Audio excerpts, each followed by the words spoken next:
Hello and welcome back to another episode. Now today I find myself still very much in the grip of Halloween. Really between the end of October and the beginning of December, which is when Christmas gets going in our house at least, there's not really much else to do other than to dip back into that ghoulish well of awesomeness, which is Halloween. Yes, okay, there is bonfire night or Guy Fawkes night, which is actually tonight, where lots of fireworks go off and scare the crap out of our poor dog. But apart from that, there's not really much else that happens. And actually even that itself is like this sort of autumn, cool, nighttime, orange on black kind of festival. So you can forgive me for being still in the Halloween mood. So today I wanted to play a game which I love playing at this time of year, and that is The Haunting, starring the Polterguy on Megadrive. And here we are. Here's Polterguy. It looks a bit like sort of an Elvis Presley type guy in a leather jacket as a poltergeist, and that is Vito Sardini, who has wronged us by making crappy skateboards which actually killed Polterguy. And Polterguy decides to scare the crap out of the family by jumping into these so-called frightums or fright items. Different ones act in different ways, and the sum effect is to scare the crap out of the Vito family, for example making them pass out, and hopefully scare them out of their house. There are actually 4 different houses in the game to scare the Vitos, subsequently into each house and then out of the final house. And the animations really are what make this game. For me as a kid, like that. For me as a kid, it was all about their reaction to being scared, and crucially their reaction to the fact that I was scaring them. It was just fun. It was exactly what I wanted from this game. I first played Haunting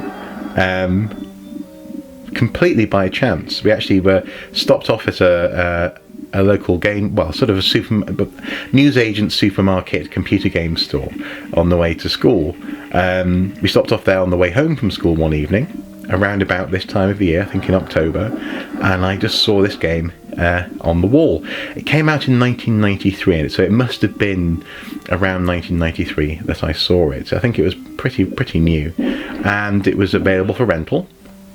So we took it home, and me and my brother gave it a go. And my mum has never really been into this sort of thing. She doesn't really like Halloween. She doesn't really like the idea of scaring people or even playing pranks on people. She sort of thinks it can only ever be malicious and cruel as opposed to a bit of fun.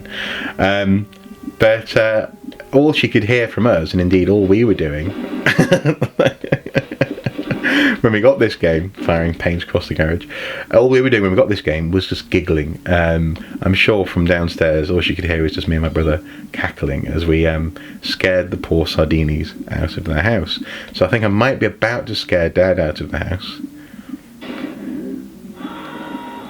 Will it work? Will it work? Not quite. Okay. Is there anything else I can do?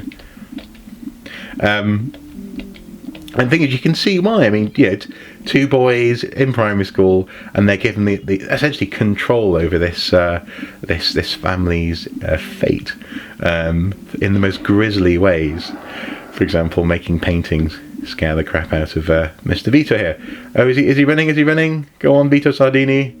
Out you go! Yeah. Now, he drops ectoplasm. Whenever you scare them, they drop ectoplasm on the floor, this green stuff. Vito's gone. That is essentially your timer. So you'll notice it's sort of dropping down just as I move around the house. And when it runs out, as it will do momentarily, you have to go to the underworld. Oh, there's Flo. Let's see if I can just do something before I disappear. Okay. Flo looks a bit angry. Go on, Flo. So you need to see one of the fright items there is jiggling just to get their attention, and then but sadly I ran out of ectoplasm. So what you do is you get sent down to the underworld to replenish your ectoplasm by picking it up off the floor. But we're doing quite well so far, though. I haven't been down. This is the first time we've been down, and we've already scared Vito out of the house. So anyway, yeah. So we loved it, and we would be howling and cackling late into the night when we got this game. Certainly the night that we rented it, we were up very, very late, because obviously rentals only last so long. But eventually we bought it, from the legendary Megabyte store in the Victoria Market in Rill, which I think it's actually on the box. The label is. I think I mentioned it in the Megadrive collections video that I did, or collection video I did. But it's just superb. And actually, in uni, I came across on the Steam store, there's a game called, I think it's called Ghostmaster, which is a similar premise, but sort of done with slightly more comprehensive three-dimensional graphics, as opposed to, this is very much isometric in its style. So some people might call it sort of 2.5D, but I've always liked isometric games, and this one is no different. I have to say that this thing of going down to the underworld can get a little bit tedious, but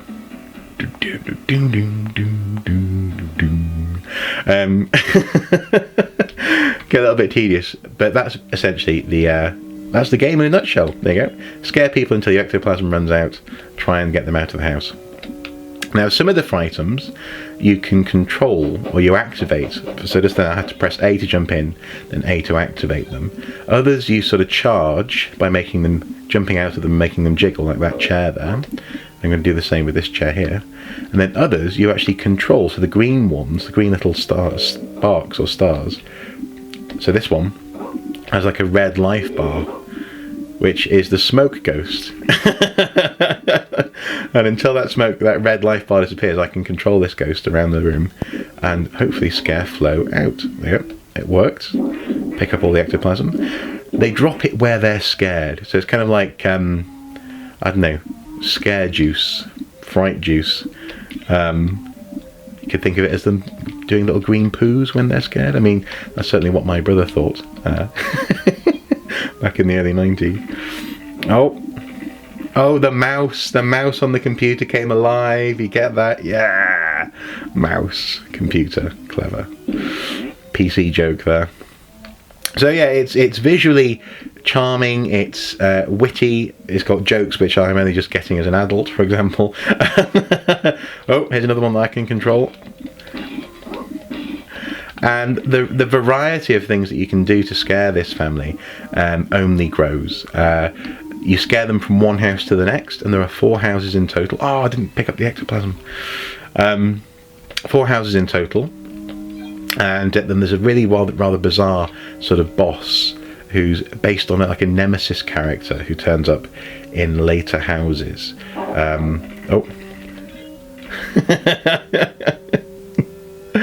What's she gonna do? Come on. Surely we can get her to run out of the house.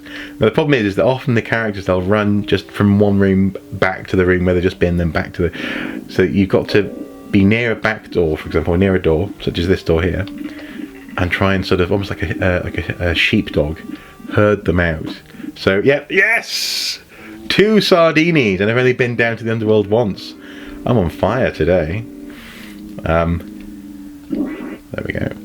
Now, where are the other 2? Okay, so that Mimi is closest, so let's go and see if we can find Mimi. But yeah, I highly recommend this game. I don't think it's particularly expensive if you want to try and pick it up for your Mega Drive or Genesis collection.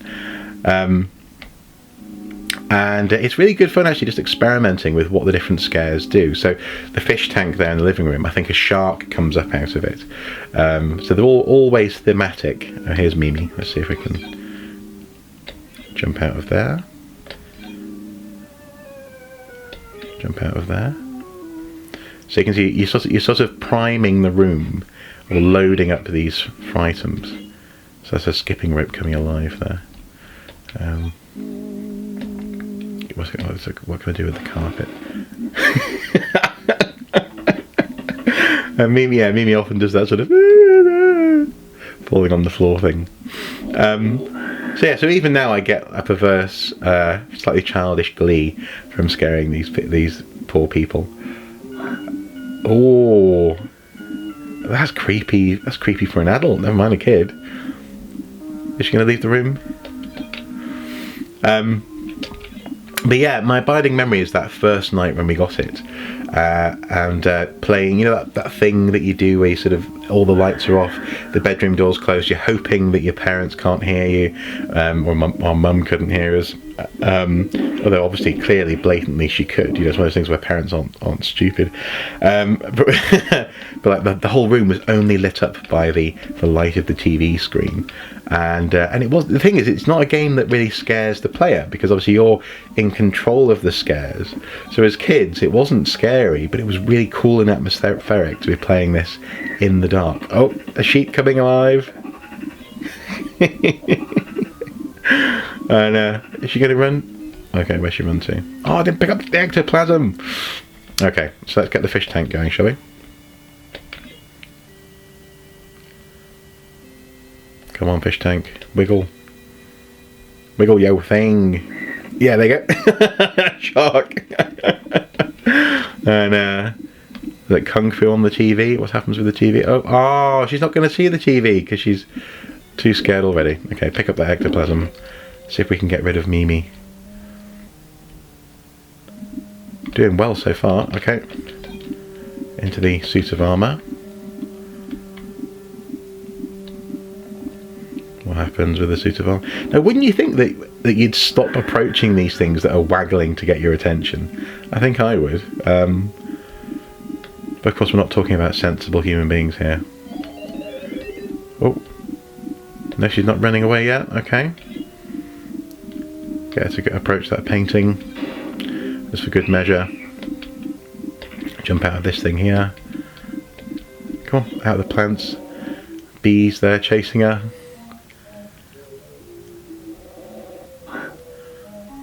Is this going to be enough to scare her? Yes! Mimi! Oh, but I'm in the underworld. I just lost out on the ectoplasm. But Mimi will be gone when I return upstairs again. However, I think this video's gone on for a little while now, so I shall bring it to a halt there. I suppose all I could possibly say is get this game. If you ever get a chance to play it, give it a go. If you like it, pick it up. But to be honest, it's worth a punt anyway. It's not that expensive. Certainly last time I saw it, it wasn't that expensive. I might be wrong. And it's just great fun. What could be more fun than trying to scare the crap out of a slightly stereotypical Italian gangster type family in their home? And of course, playing a character called Polterguy, well, that's just good, clean 90s fun. Anyway, guys, as ever, until next time, do take care. Bye bye.